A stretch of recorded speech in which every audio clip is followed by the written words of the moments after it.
नमस्कार दोस्तों, इस वीडियो में हम एटॉमिक स्ट्रक्चर ये चैप्टर देखने वाले थे।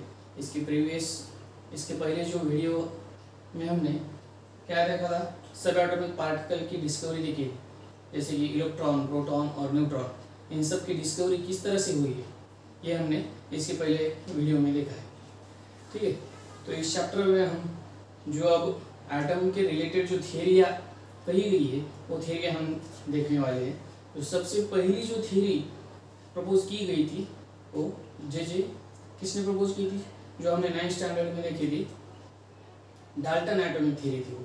उसके बाद इस चैप्टर में हम जे थॉमसन की थियरी और रुदरफोर्ड एटॉमिक मॉडल देखने वाले हैं। ठीक है, अब हम थॉमसन एटॉमिक मॉडल से शुरू करेंगे यार।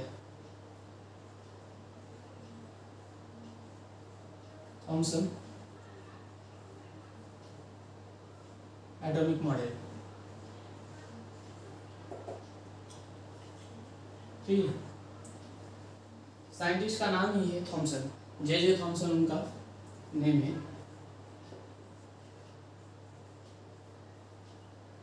जे थॉमसन, ठीक है। तो इन्होंने एटम के बारे में क्या कहा, इन्होंने कहा था कि एटम की शेप, सबसे पहले उन्होंने शेप बताई कि एटम की शेप एक स्फेरिकल शेप है। एटम की कुछ इस तरह से स्फेरिकल शेप है, स्फेरिकल शेप। सबसे पहले उन्होंने कहा कि एटम की शेप स्फेरिकल है और उसकी रेडियस भी उन्होंने बताई कि 10⁻⁻10 मीटर, इतनी एटम की रेडियस बताई। किसने बताई? जे थॉमसन ने। और ये जो स्फेरिकल एटम है उसके अंदर जो पॉजिटिवली चार्ज पार्टिकल है वो यूनिफॉर्मली डिस्ट्रीब्यूटेड है इस एटम पर, इस तरह का कहना था थॉमसन का। कुछ इस तरह पूरे एटम पर पॉजिटिवली चार्ज, इसका पॉजिटिव चार्ज डिस्ट्रीब्यूटेड है, मतलब किसी एक पॉइंट पे पॉजिटिव चार्ज नहीं है, ऐसा कहना था थॉमसन का। ठीक है, क्या क्या देखा हमने? स्फेरिकल शेप देखा, उसके बाद रेडियस देखी, रेडियस बताई उन्होंने 10⁻⁻10 मीटर। उसके बाद जो पॉजिटिव चार्ज है, पॉजिटिव चार्ज यूनिफॉर्मली डिस्ट्रीब्यूटेड है, uniformly distributed over the atom.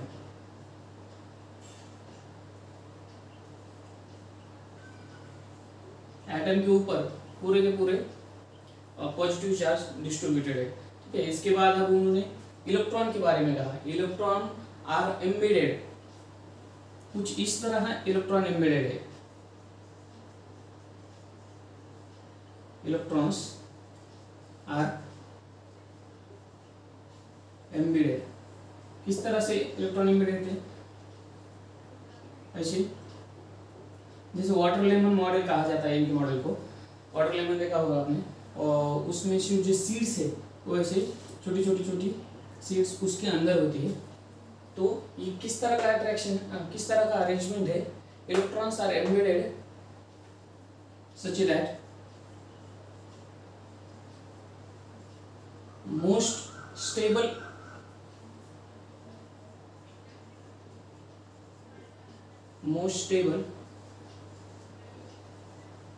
Electrostatic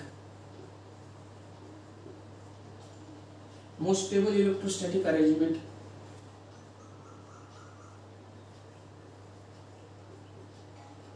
are formed।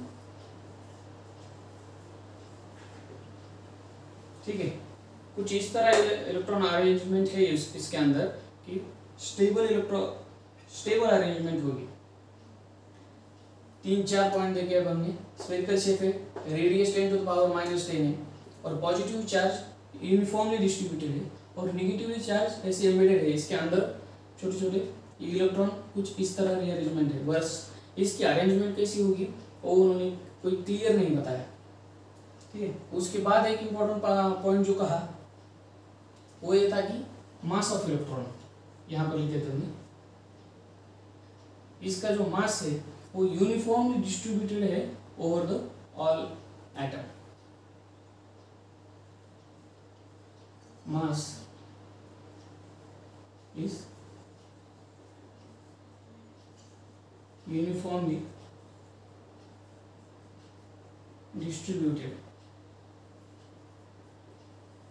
ठीक, मतलब जैसा बॉल होता है हमारा, और बॉल का जो मास है वो पूरा का पूरा मास उस बॉल पे स्प्रेड हुआ होता है। मतलब किसी पॉइंट पे वो कम नहीं होता और किसी पॉइंट पे ज़्यादा नहीं होता। ये पूरी जो बातें है वो थॉमसन एटॉमिक मॉडल में कही गई थी। सबसे इम्पोर्टेंट वाला जो पॉइंट उन्होंने जो आखिर में कहा कि this model is able to explain the neutrality of atom. Atom एक न्यूट्रल है, ये बात इन्होंने बताई थी।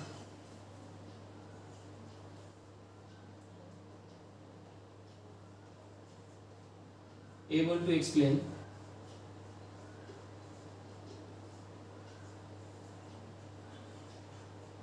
Neutrality of atom. ठीक है, देखिए ये बातें आज हम जानते हैं, इसमें से बहुत सारी बातें गलत है, पर उस समय जो उन्होंने स्टडी की इसके बारे में, तो ज़्यादातर लोग इसके बारे में जानते नहीं थे। तो इन्होंने जो पॉइंट बताए थे वो रुदरफोर्ड मॉडल आने के बाद इसमें से मैक्सिमम पॉइंट गलत साबित हुए।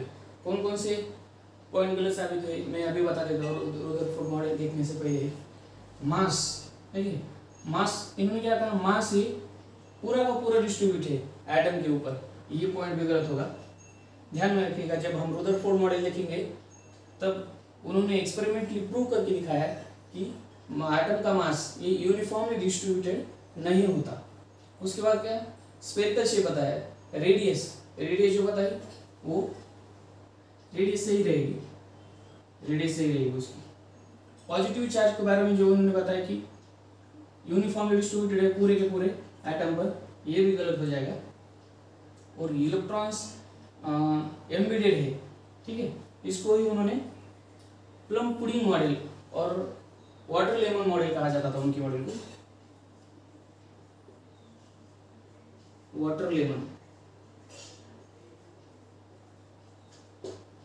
ये पॉइंट भी गलत साबित हुआ बाद में। और हाँ, ये पॉइंट इम्पोर्टेंट है इनका। ये सारे पॉइंट गलत होने के बावजूद भी वो एटम की न्यूट्रलिटी एकदम सही से एक्सप्लेन कर पाए, और उनका मॉडल प्लम पुडिंग और वाटर लेमन मॉडल कहके फेमस है।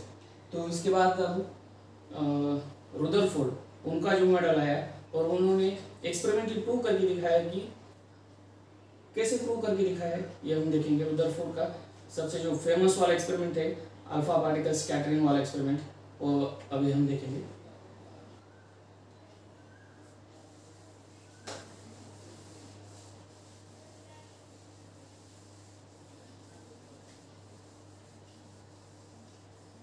देखिए इसी तरह से एटम और सारी की सारी साइंस की डिस्कवरी आज तक हुई है।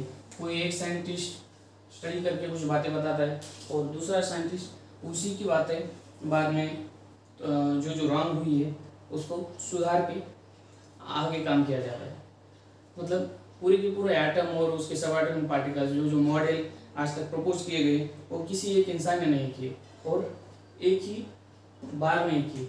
बहुत सारे लोगों ने कलेक्टिवली काम किया है इस पर। ऐसे नहीं था कि किसी एक साइंटिस्ट ने एक बात कही थी तो हजारों साल तक वही रही और किसी ने उसे गलत साबित करने की कोशिश नहीं की। इस तरह नहीं हुआ, क्योंकि अगर उस तरह हो जाता तो आज हम जो एक्चुअल साइंस के बेनिफिट्स उठा रहे हैं वो हम नहीं देख पाते। ठीक है, अब हम देखेंगे Rutherford model.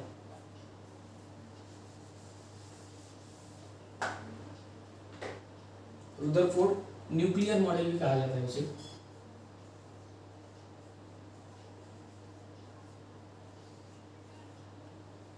Rutherford nuclear model.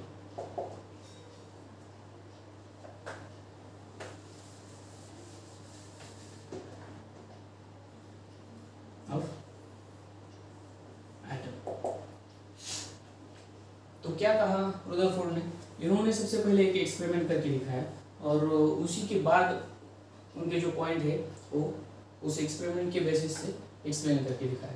तो क्या था उनका experiment, scattering of alpha particle,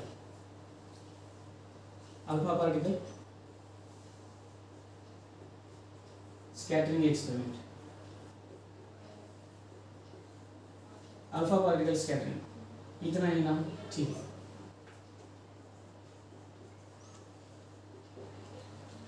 experiment किस तरह का था एक्सपेरिमेंट, ये छोटा सा सोर्स ऑफ अल्फा पार्टिकल कहते हैं इसे, अल्फा पार्टिकल सोर्स, इससे अल्फा पार्टिकल जनरेट होते थे या आते थे, ठीक है। और यहाँ पर एक थीन सी गोल्ड की शीट लगाई उन्होंने, थीन गोल्ड शीट,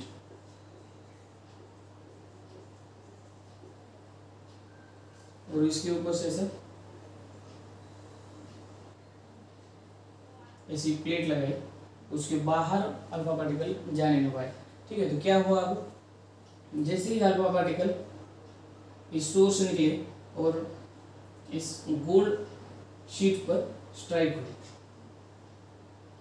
तो क्या सोचा था उन्होंने कि जो इससे पहले जो थॉमसन ने बताया था कि एटम का मास पूरा का पूरा स्प्रेड होता है एटम पे, तो इनका कहना था जब अल्फा पार्टिकल स्ट्राइक हो जाएंगी तो ज़्यादातर अल्फा पार्टिकल वो स्ट्राइक करके मास पर रिटर्न आएगी, ठीक है। बस पर इसके अपोजिट ही हुआ, क्या हुआ, जब यहाँ पर गोल्ड शीट पर स्ट्राइक हो गई तो most of the alpha particle undeflected रह गई और यहाँ से पास हो गई most of the alpha particle. और उसके बाद क्या हुआ कि उसमें से बस छोटे से अमाउंट से अल्फा पार्टिकल ये डिफ्लेक्ट हुई और उसका भी एंगल बहुत छोटा सा स्मॉल एंगल से डिफ्लेक्ट हुई। और हम यहाँ पर भी दिखा सकते हैं जो स्मॉल एंगल से कुछ अल्फा पार्टिकल डिफ्लेक्ट हुए और बहुत ही कम अमाउंट में कुछ ऐसे अल्फा पार्टिकल थी जो एकदम 180 डिग्री से बाउंस बैक हो गई, ऐसा हम कह सकते हैं, ठीक है भाई, 180 डिग्री, इसे हम स्मॉल एंगल कह सकते हैं।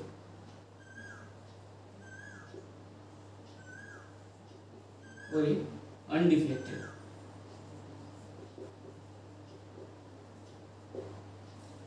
देखिए हुआ क्या, बस तीन ही पॉइंट इसमें ऑब्जर्व हुए। पहला point, most of the alpha particle कैसे रह गए, अनडिफ्लेक्टेड रह गए, अनडिफ्लेक्टेड और गोल्ड शीट से पास हो गए उसमें से। दूसरा पॉइंट क्या ऑब्जर्व हुआ कि very small amount of alpha particle deflected with a small angle,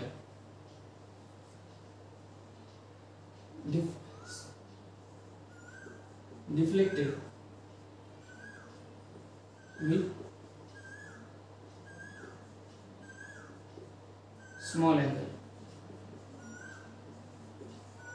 और तीसरा पॉइंट था कि वो 20,000 में से बस एक, ये उन्होंने लिया है, बस एक अल्फा पार्टिकल है, इसमें से 20,000 में से, देखिए मतलब 20,000 में से बस एक ही अल्फा पार्टिकल 180 डिग्री से बाउंस बैक हुआ है। अब वो बाउंस बैक क्यों हुआ है अभी हम देखेंगे। बस इतना याद रखिए कि अल्फा पार्टिकल जो है वो पॉजिटिवली चार्ज अल्फा पार्टिकल है, नोट कर सकते हैं, alpha particle are positively charge, ठीक है। अब क्या हुआ, इसे मैं यूज कर देता हूँ। जो भी जे थॉमसन ने बताया था उसके एकदम अपोजिट यहाँ पर बातें हो रही थी। ये एटम है और इसमें से ये हमारा न्यूक्लियस है एटम का, इस गोल्ड शीट का। तो ज़्यादातर अल्फा पार्टिकल क्या हुए, अनडिफ्लेक्टेड रह गए और यहाँ से पास हो गए। क्यों पास हो गए होंगे, अगर इसका मास एटम का यूनिफॉर्मली डिस्ट्रीब्यूटेड होता, मतलब पूरा का पूरा मास इस एटम पे कवर होता, तो अल्फा पार्टिकल बाउंस बैक होकर वापस आती। मतलब अगर इसमें कुछ भी नहीं है, इसका मतलब एटम के अंदर बहुत सारी जगह है जो कि एम्प्टी है। That is most of the space in the atom are empty. पहला पॉइंट कंक्लूजन का उन्होंने ये निकाला, मोस्ट ऑफ द, ठीक है, most of the space is empty. दूसरा पॉइंट ये जो निकाला, जो हमने अभी बताया कि स्मॉल एंगल से बस डिफ्लेक्ट हुए हैं, और स्मॉल एंगल से क्यों डिफ्लेक्ट हो गए होगी अल्फा पार्टिकल? जब alpha particle positively charge particle पे ऐसा थोड़ा सा क्रॉस हुई होगी, तब ये उन्होंने अपना स्मॉल सा एंगल बदला। और जो तीसरा जो पॉइंट है कि 180 डिग्री से क्यों डिफ्लेक्ट हुई होगी? जब न्यूक्लियर जो पॉजिटिवली चार्ज पार्टिकल जो एटम के अंदर है, उस पर positively charge alpha particle strike हो गई होगी, तब पॉजिटिव हम जानते क्या होता है, रिपल्शन होता है। तो न्यूक्लियस का और अल्फा पार्टिकल का रिपल्शन होने के बाद ये एकदम बाउंस बैक हो गए, पीछे चले गए 180 डिग्री से। पर इसका नंबर बहुत ही छोटा है, 20,000 में 1 हो रहा है। इसका मतलब एटम पूरा खाली है, उसके छोटा सा पार्ट उसके अंदर पॉजिटिवली चार्ज है, ठीक है। तो इस एक्सपेरिमेंट के बाद और इस कंक्लूजन के बाद उन्होंने अपना न्यूक्लियर मॉडल बताया। उसके पॉइंट हम देखेंगे। जो एक्सपेरिमेंट था वो ये था, और जो एक्सप्लेन किया उन्होंने इसके बेसिस पे किया कि पॉजिटिवली चार्ज पार्टिकल के स्ट्राइक होने के बाद वो डिफ्लेक्ट होते हैं 180 डिग्री से, मतलब एकदम से वापस आते हैं, बस वो छोटे से होते हैं, और ज़्यादातर अल्फा पार्टिकल यहाँ से पास होकर सामने जाते हैं।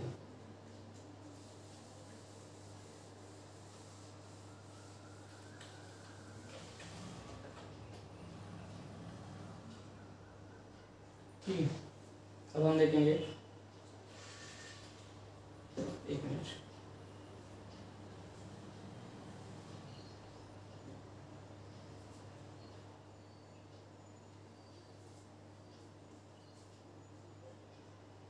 क्या कहा उन्होंने अपने मॉडल में?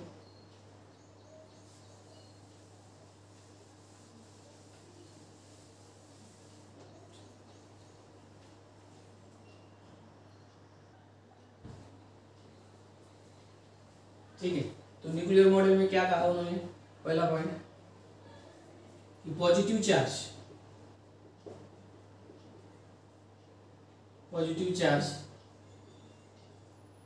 And most of the mass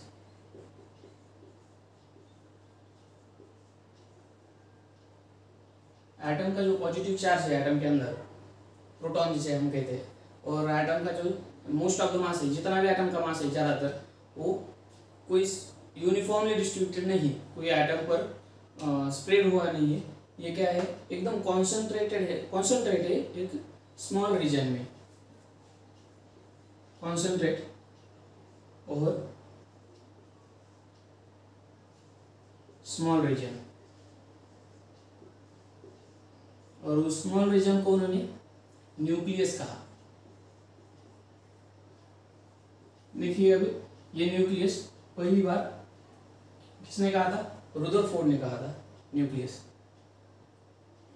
ठीक है, समझ, पॉजिटिव चार्ज, एटम का पॉजिटिव चार्ज और एटम का ज़्यादातर मास एक स्मॉल रीजन में कॉन्सेंट्रेटेड है एटम के अंदर। एटम है, इसका पॉजिटिव चार्ज और इसका ज़्यादातर मास यहाँ पर स्मॉल रीजन में कॉन्सेंट्रेट है। और दूसरा पॉइंट जो उन्होंने कहा, इलेक्ट्रॉन के बारे में कहा, ये जो न्यूक्लियस है, nucleus surrounded by electron. Nucleus electron से सराउंडेड है, यहाँ पर ऐसे किस तरह से सराउंडेड है? मान लीजिए ये न्यूक्लियस है, यहाँ पर अंदर पॉजिटिव चार्ज है और मोस्ट ऑफ द मास, अभी हम न्यूट्रॉन की बात नहीं कर रहे हैं, तो इलेक्ट्रॉन नेगेटिवली चार्ज पार्टिकल ऐसे सर्कुलर पाथ में न्यूक्लियस के सराउंड में है। और उन्होंने एक बात जो बताई, ये नेगेटिवली चार्ज पार्टिकल मूव कर रहे हैं फास्ट, जैसे तेजी से घूम रहे हैं लाइक सोलर सिस्टम। ठीक है, nucleus surrounded by electron moving around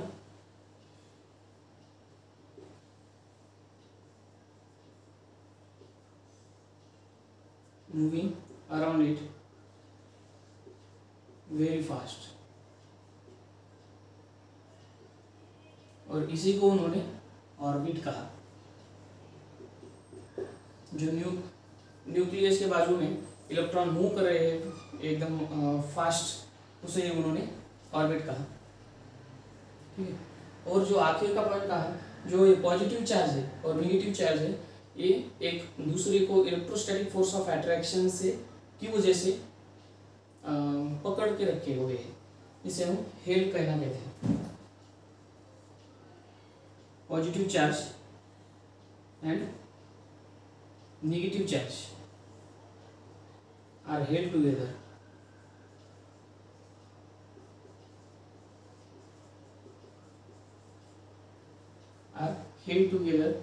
by strong electrostatic force of attraction।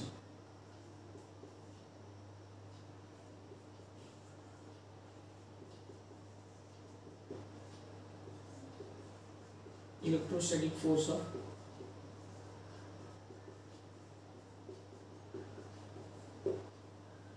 Attraction. ठीक है, ये 3 पॉइंट उन्होंने अपने न्यूक्लियर मॉडल में बताए। क्या क्या सीखा अभी हमने रुदरफोर्ड के न्यूक्लियर मॉडल में और थॉमसन के न्यूक्लियर मॉडल में, इसका कंपैरिजन अभी हम देखेंगे।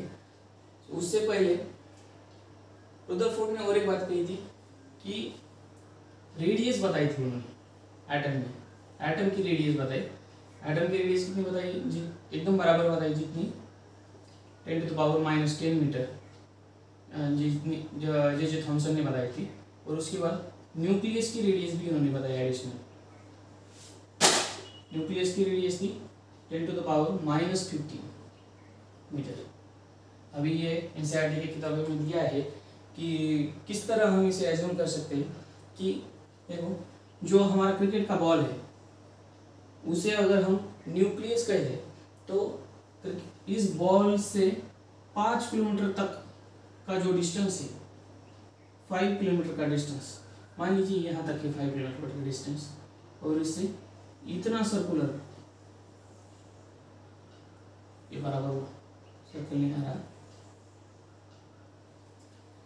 यहाँ अब ये बॉल है और इससे 5 किलोमीटर तक की रेडियस इस न्यूक्लियस से, और उसका सर्कुलर एक पाथ बनाइए, इतना बड़ा है एटम का रेडियस और इतना सा छोटा है न्यूक्लियस, मतलब इतू सा न्यूक्लियस है इतने बड़े एटम में, और मोस्ट ऑफ द स्पेस उसमें एम्प्टी है बिल्कुल। ये कहना था रुदरफोर्ड मॉडल का।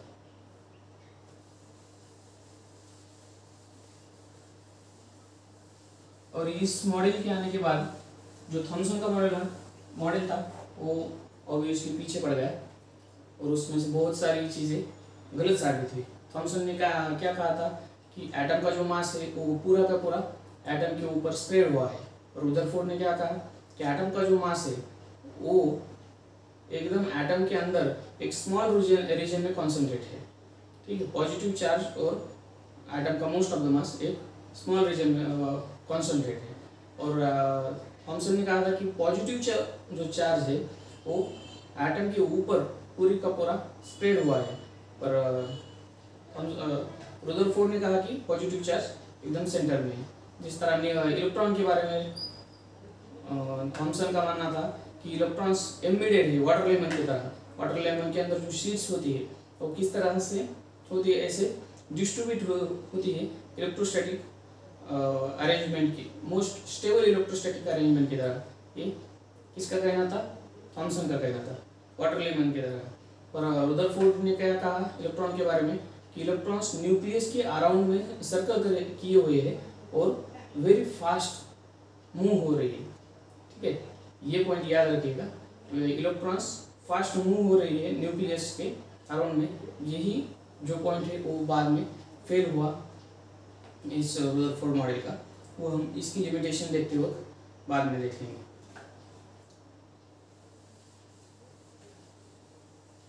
इसके बाद अभी हम एटॉमिक नंबर और मास नंबर के बारे में देखेंगे। छोटा सा पॉइंट है,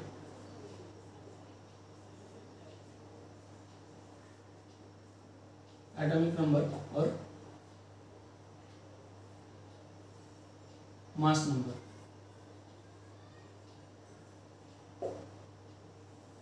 किसे कहेंगे हम एटॉमिक नंबर और मास नंबर? देखिए, जो हम जानते हैं कि एटम है, क्या क्या देखा है हमने अभी? एक एटम है, एटम के अंदर एक न्यूक्लियस है, न्यूक्लियस के अंदर पॉजिटिव चार्ज है, और अभी हम न्यूट्रॉन के बारे में नहीं जानते। ठीक है, ठीक है, जानते हैं, कंसिडर करते हैं। न्यूट्रॉन, हमने डिस्कवरी ऑफ न्यूट्रॉन्स देखी है, तो पॉजिटिव चार्ज प्रोटॉन और न्यूट्रल होता है न्यूट्रॉन, और ये इलेक्ट्रॉन्स है। तो अब हम एटॉमिक नंबर के बारे में देखेंगे। जो न्यूक्लियस के अंदर जो पॉजिटिव चार्ज है वो किसकी वजह से है? प्रोटॉन की वजह से है। ठीक है, न्यूक्लियस के अंदर पॉजिटिव चार्ज प्रोटॉन की वजह से है, और जितने भी पॉजिटिव चार्ज एटम के अंदर जितने भी पॉजिटिव चार्ज प्रोटॉन है, मतलब हम इसे नंबर ऑफ प्रोटॉन भी कह सकते हैं, नंबर ऑफ प्रोटॉन जितने हैं उसके एकदम इक्वल और अपोजिट नंबर ऑफ इलेक्ट्रॉन्स है। ठीक है, मतलब अगर यहाँ पर एग्जाम्पल के लिए लिख सकते हैं, एक प्रोटॉन अगर होगा एटम के अंदर तो एक ही न्यूट्रॉन होगा। ठीक है, इसी को हम एटॉमिक नंबर कहते हैं। एटॉमिक नंबर क्या होगी इसकी डेफिनेशन? फिर number of proton equal to number of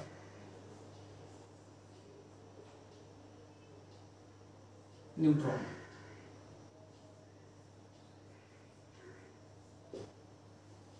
और क्या कह सकते हैं? Atomic number.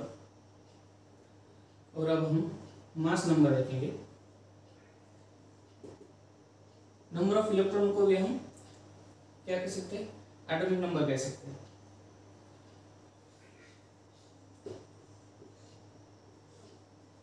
Number of electron present in neutral atom।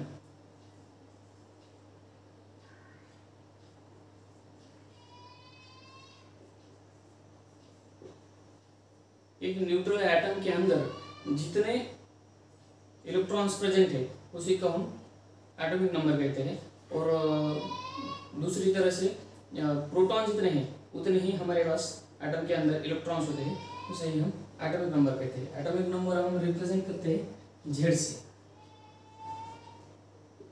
ये याद रखिएगा, इंपॉर्टेंट है। एटॉमिक नंबर हम Z से रिप्रेजेंट करते हैं, मतलब जितने भी प्रोटॉन्स है, एक प्रोटॉन से तो एक ही इलेक्ट्रॉन होगा। एग्जांपल के लिए हम हाइड्रोजन देख सकते हैं, हाइड्रोजन के अंदर एक प्रोटॉन है, और सोडियम के अंदर 11 प्रोटॉन है, तो इसका एटॉमिक नंबर कितना होगा? हाइड्रोजन का एटॉमिक नंबर 8 है और सोडियम का एटॉमिक नंबर 11 है। इस तरह से हम देख सकते हैं। अब हम देखेंगे कि मास नंबर क्या होता है।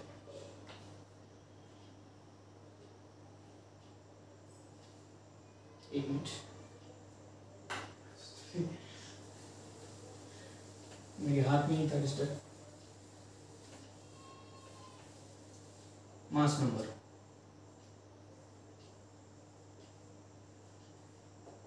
मास, हम एटम का मास हम किस तरह से देखते हैं? एटम का मास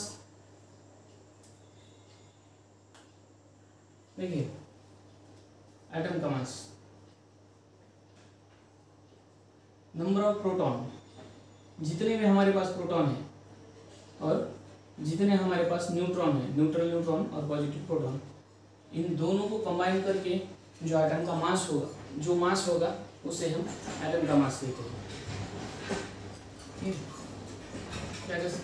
क्या लिख सकते हैं इसके लिए? नंबर ऑफ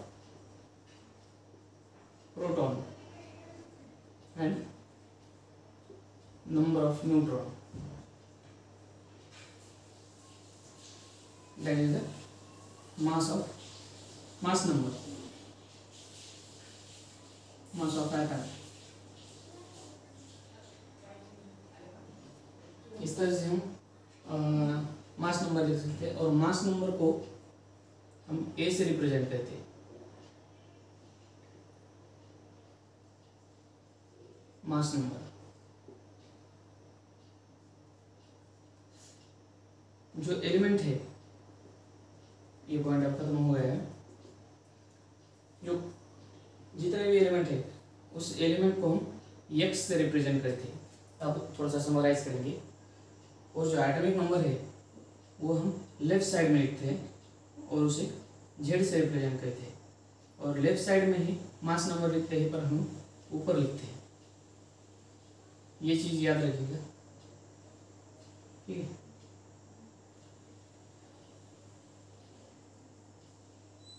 इसे कहते हैं एटॉमिक नंबर, और ये है हमारा मास नंबर, हमेशा ऊपर लिखा जाता है, रिप्रेजेंटेशन है। इसके बाद हम कैलकुलेशन देखेंगे नेक्स्ट वीडियो में कि किस तरह से number of atom, number of proton, neutron और इलेक्ट्रॉन कैलकुलेट किया जाता है, ठीक है। तो अभी हमने इस वीडियो में क्या क्या देखा है? थॉमसन का एटॉमिक मॉडल देखा,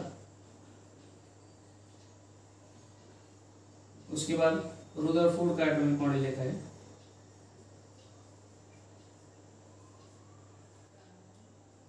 उसके बाद एटॉमिक नंबर और मास नंबर है।